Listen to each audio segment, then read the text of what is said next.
en Abraham, alors qu'il était encore seul et sans enfant. Le précleste appela Abraham et lui dit, quitte ton pays, ta patrie et la maison de ton preux, pour aller dans le pays que je te montrerai. Je ferai de toi une grande nation. Je rendrai ton nom grand. Et toutes les nations de la terre seront bénies en toi. C'est ainsi qu'il appela Abraham, pour faire de lui une grande nation. Une grande nation, c'est avoir une population assez nombreuse, n'est-ce pas? Par exemple, les grandes nations du monde, la Chine est définitivement une grande nation. Elle était autrefois le pays le plus peupleux.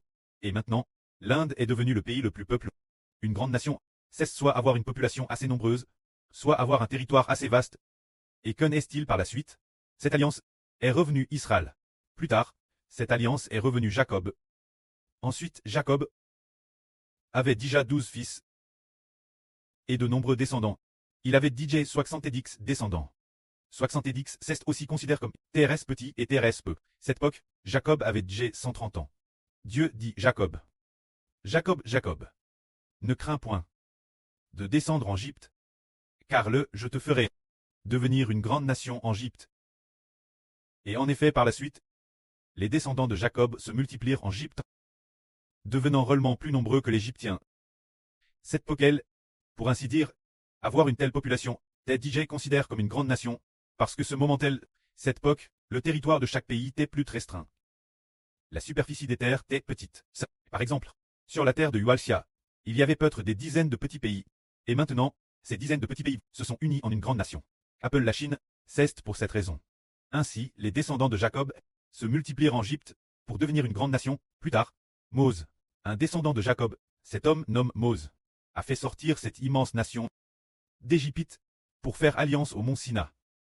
Après l'alliance, ce peuple d'Israël est devenu le peuple de Dieu. C'était ainsi dans l'Ancien Testament. Et dans le Nouveau Testament, c'est également ainsi. Tout comme le frère Ashber est Abraham, et aussi Isaac. Et aussi Jacob. Il est l'Abraham, l'Isaac, le Jacob du Nouveau Testament. Tous réunis sous le nom de frère Ashber. Alors, tout comme le pré a fait en sorte que les descendants de Jacob deviennent une grande nation en Égypte. Frères et sœurs, croyez-vous que les descendants de frère Ashber, les membres et les descendants de frère Ashber, vont devenir une grande nation? Le pré a dit, frère Ashber est le pré de la terre, et aussi le pré du royaume des cieux. C'est pourquoi le pré a fait entendre la sur Jaouan une voix disant, Jova achera ces choses en leur temps. Ce qui signifie que nos enfants seront aussi nombreux que l'étoile du ciel, et le sable au bord de la mer, pendant que le frère Ashber prêchait la vraie.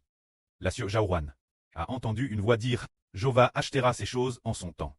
Ce qui signifie que Dieu veut faire d'Israël, du frère Ashber de l'Israël spirituel, une grande nation. Tout comme dans l'Ancien Testament, les descendants d'Israël étaient plus nombreux que la population de l'Égypte. Cette Égypte de l'Ancien Testament, c'est l'Égypte en Afrique, celle avec les pyramides. Maintenant, l'Égypte du Nouveau Testament, c'est la Chine, ce qui signifie que les descendants du frère Ashber seront bien plus nombreux que la population de la Chine.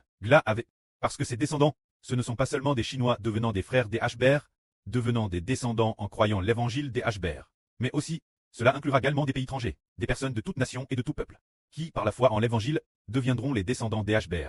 Tout comme le pré a dit, qu'il ferait du frère Ashber une grande nation. Le pré a aussi dit au frère Yisé.